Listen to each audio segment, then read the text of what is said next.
In this screencast video lecture, we are going to see about the details of the tapeworm. That is, what is their medical and veterinary importance, what is their life cycle, how they can able to cause the disease, what are the control measures that could be applied for a best control of this particular parasite. Here, the disease caused by the tapeworm is technically referred as a teniasis. They are caused by helminth. Helminth refers to worms that have been commonly present there in the intestinal region. Three types of tapeworms are commonly present. They are Taenia saginata, which are commonly referred as a beef tapeworm, whereas the Taenia soleum is referred as a pork tapeworm. The other one is a Taenia asiatica. The tapeworms are parasitic flatworms that belonging to the class called as a Cystoda.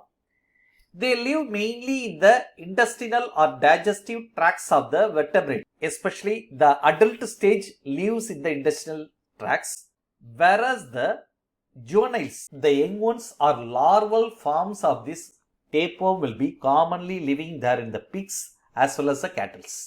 Ingestion of the infected pork or beef usually causes the teniosis problem. Here we overview their life cycle, important and various control measures. First we look at what is their medical and veterinary importance. With concern to human health, tapeworm infections in human can lead to various health hazards.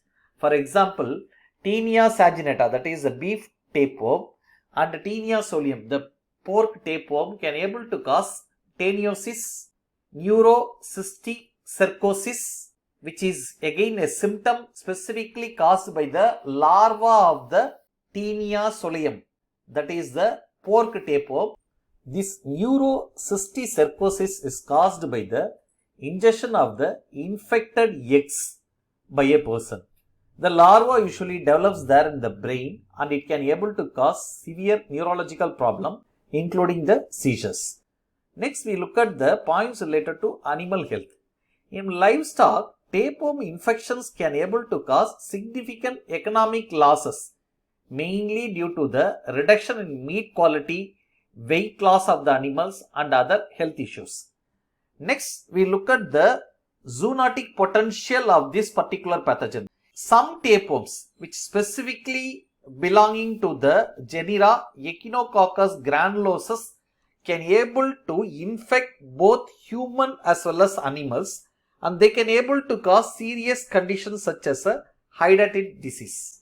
Next, we look at the life cycle of this tapeworm. The tapeworm's life cycle usually involves multiple stages of larva and it typically include at least one intermediate host as well as a main host. The important stages there in the life cycle includes egg stage, larval stage, cystic stage and adult stage.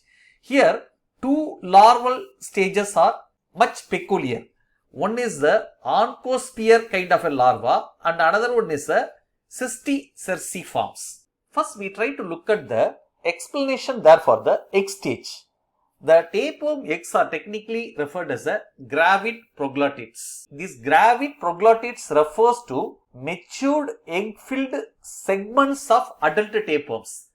Tapeworms which are segmented flatworms consist of a head, which is technically referred as a scolex, and a series of a repeating body segments called as a proglottids. Each proglottid found to contain reproductive organs. As the tapeworm matures, the proglottids closer to that of the tail end will become gravid, meaning they are filled with thousands of eggs. Thus, further the matured segment may detach there from the tapeworm body and reach the environment. Thus, the gravid proglottids play a critical role in dispersing the eggs into the environment.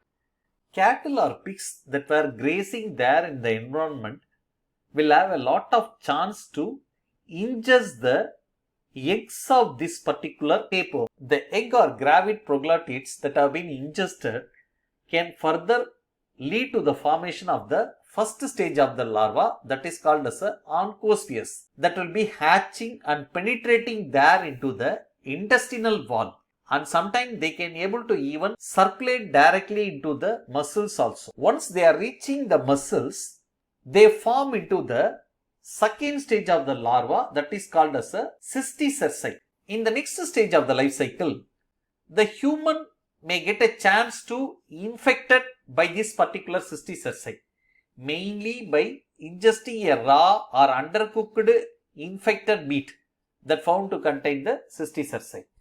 Once the cysticerci is reaching there into the intestine of a human, there they form into a fully matured tapeworms.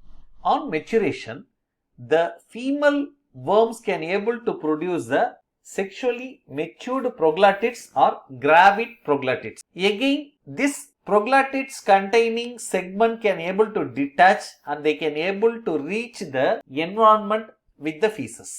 That lead to the continuation of the life cycle of this pathogen.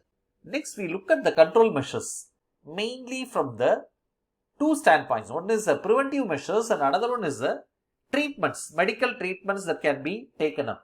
And finally, what are the control that can be established at the veterinary level, that is at the animal management level. In the preventive measures, hygiene and sanitation plays a major role. That is, a proper disposal of human as well as animal feces can able to reduce the environmental contamination. As these tapeworm eggs have been found more there in the feces, so from the feces it can able to contaminate the environment and it can start a new cycle. So this can be avoided when we are practicing a proper hygiene and sanitation. The next step is proper meat inspection. A rigorous inspection of the meat and proper cooking are very much essential to reduce the load of this tapeworm larva and their eggs.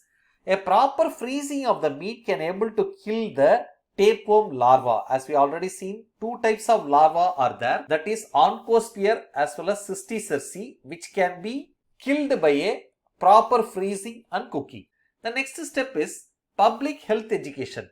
Here, the people living in the community have been educated with the risk of consuming raw or undercooked meats, mainly the pork and beef, which found to contain the larva of this tapeworm or the eggs of the tapeworm, and further educating the community with importance of the personal hygiene, which can able to reduce the incidence as well as the spread of the tapeworm infections there in the community. Next, we look at the topic of the medical treatment. Using of anti-parasitic drugs become the foremost practice. Here, medications such as praziquantal and albendazole are effective against the adult tapeworm as well as the cystic stages. Say for example the cysticerci stage. Again, the treatment period may be varying depend upon the specific tapeworm species and the stage of the infection that have been caused there on the individual. The next one is a regular deworming. This need to be conducted where the tapeworm infections are very common. Regular deworming of the humans and animals with appropriate drugs can help in control and spread of these particular parasites. Next, we look at the points from the perspectives of proper animal management. Here, implementing good livestock management practices such as regular deworming, proper storing of the feeds, avoiding access to potentially contaminated water or food sources can able to reduce the infection rates there in the animals. Next step is using a proper vaccination procedures. This one is a recent area and the research is actually ongoing to develop a effective vaccine against tapeworm infections. Currently, some vaccines for some kind of tapeworms alone has been available.